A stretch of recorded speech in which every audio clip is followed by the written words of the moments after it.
আসসালামু আলাইকুম। আমি আবু তোহা আদনান, তার ওয়াইফ সাবিকুন নাহার। তাকে নিয়ে আমি বেশ কিছু কথা আপনাদের সাথে বলতে চাই। আমার মনে হয়েছে আসলে এই বিষয়টা নিয়ে আসলে কথা বলা উচিত, কারণ তিনি একজন ভদ্র মহিলা। তাকে নিয়ে যেভাবে উল্টাপাল্টা যে যার যার মতো করে ভিডিও বানাচ্ছে, উল্টাপাল্টা কথা বলছে, আসলে আমি নারী হিসেবে কখনোই এই জিনিসটা দেখে চুপ থাকতে পারলাম না। তাই ভাবলাম যে আপনাদের সাথে তার সম্পর্কে কিছু কথা না বললেই না। তিনি কিন্তু যথেষ্ট ভদ্র একটা মহিলা, এতে কোনো সন্দেহ নেই। তার পরিচয় আসলে অনেকেই কম বেশি জানে, তারপরও আমি আবার নতুন করে তার পরিচয় আসলে দিচ্ছি। কিন্তু তার বিরুদ্ধে যে সমস্ত বাজে কথাবার্তা বলা বলি করা হচ্ছে, যে সে আগেও একটা বিয়ে করেছে, তার বাচ্চা, তার সব কিছু, আপনারা সবাই আপনাদের বুদ্ধি বিবেচনা দিয়ে একটু চিন্তা করে দেখেন। একটা নারী কখনোই চায় না তার সংসারটা ভাঙতে। তার ফ্যামিলি ব্যাকগ্রাউন্ড বলেন, তার নিজের শিক্ষাগত যোগ্যতা বলেন, সব কিছু মিলিয়ে আসলে নতুন করে আমার বলার কিছুই নেই। আমি কিন্তু তার কোনো কিছুই না। আমি একটা মেয়ে হিসেবে আমার মনে হয়েছে বিষয়টা আসলে সবার সাথে একটু ক্লিয়ার করা উচিত।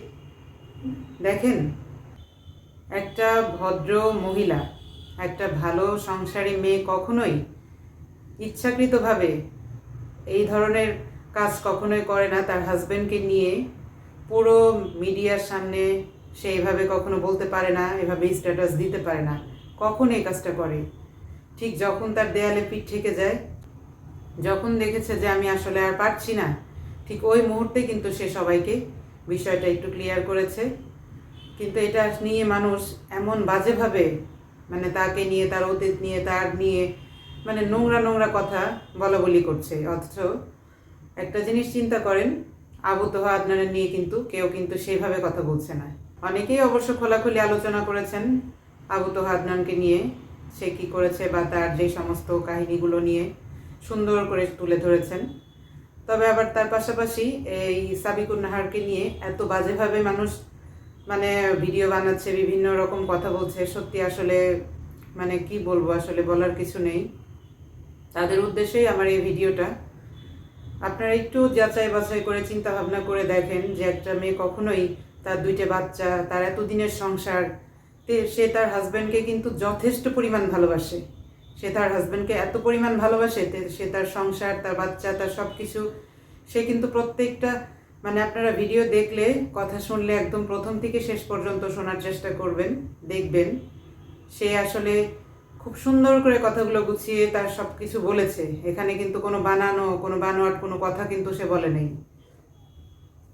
ধরলাম সে যদি কোনো কিছু বানায়ও কথা বলে, তারপরও সে কি চাইবে কখনো তার এরকম একটা সংসার ভেঙে যাক, তার বাচ্চা কাচ্চাগুলো বাবা হারা হয়ে যাক? এরকম কেউ চায়? কখনোই না। তার কথা শুনে তো সবারই বোঝা উচিত সে কি পরিমাণ চেষ্টাটা করেছে তার এই সংসারের জন্য, তার সব কিছুর জন্য কি পরিমাণ চেষ্টাটা করেছে। অথচ কিছু মানুষ তাকে ঘিরে এত নোংরা নোংরা কথা বলা বলি করছে, এত নোংরা নোংরা ভিডিও বানাচ্ছে শুধু ভিউ পাওয়ার জন্য, টাকা কামানোর জন্য। এখন হয়তো আপনারাও বলতে পারেন যে আপনি তাহলে কি করছেন। না, আমি আসলে ঠিক আমার জায়গা থেকে যেটা করছি, দুইজনের বিষয়টা হচ্ছে ক্লিয়ার করতে চাচ্ছি। যতটুকু আমি জানি, যতটুকু আমি শুনেছি, আমি আমার বুদ্ধি বিবেচনা দিয়ে যতটুকু বিচার করে দেখেছি যে আসলে কার কতটুকু ভূমিকা আছে আর কে কতটুকু কী করেছে, সেই জায়গা থেকে আমার মনে হয়েছে না, আমারও একটু জানানো দরকার বিষয়টা। এই যে আবু তোহা আদনান, তাকে মানুষ কি পীর মনে করে, আমরা নিজেরাও তাকে এত ভক্ত, এত পীর। এই আবু তোহা আদনানকে আমরা কি পরিমাণ ভালো মনে করি, তার প্রত্যেকটা কথা আমরা কি মনে করি যে আল্লাহ কি সুন্দর করে কথাগুলো, ঠিক আছে তার কথাগুলো ভুল নাই, কিন্তু কথা বলার যে মানুষটা, সেই মানুষটার ক্যারেক্টার কোন টাইপের সেটা তো আসলে আমরা কেউ বিচার করি না। আমরা ভেবেছি সে আসলে খুব সুন্দর সুন্দর করে কথাগুলো বলে, সবাইকে দিনের পথে, ইসলামের পথে নিয়ে আসার জন্য সে অনেকভাবে চেষ্টা করে যাচ্ছে। সে আসলেই খুব ভালো মানুষ। হ্যাঁ, তার কথাগুলোকে আমি কিন্তু খারাপভাবে বলতেছি না, খারাপভাবে নিচ্ছি না, কিন্তু সে যে কাজগুলো করেছে, একটা অমানুষ, একটা কি বলবো, তাকে আসলে আমার মানুষ বলতে আমার ঘৃণা লাগে যে সে এত নোংরা নোংরা কাজ তার ওয়াইফের সাথে করেছে। আপনারা তো সবাই কম বেশি দেখেছেন বিভিন্ন রকম ভিডিওতে বিভিন্ন রকম কথা শুনেছেন। কিছু কিছু কথা তো আর মিথ্যা না। তার বউ মানে কি তার ভালোবাসার একটা মানুষ, তার কাছের মানুষ, তার ভালোবাসার মানুষ, তার সমস্ত কিছু শেয়ারিং কেয়ারিং, যে মানুষটা তাকে এত ভালোবাসে। সাবিকুন নাহার কিন্তু বারবারই বলেছে যে আমি যা প্রকাশ করেছি তার মানে এখনো 90% যদি প্রকাশ করতাম, সে কিন্তু খুব অল্প কিছু প্রকাশ করেছে, সে কিন্তু অনেক কিছু প্রকাশ করে নাই।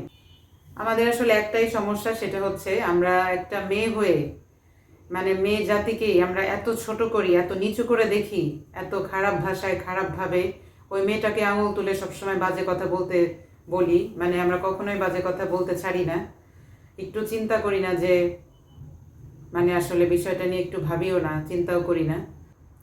এটা আসলে আমাদের অভ্যাস বা স্বভাবেই পরিণত হয়েছে।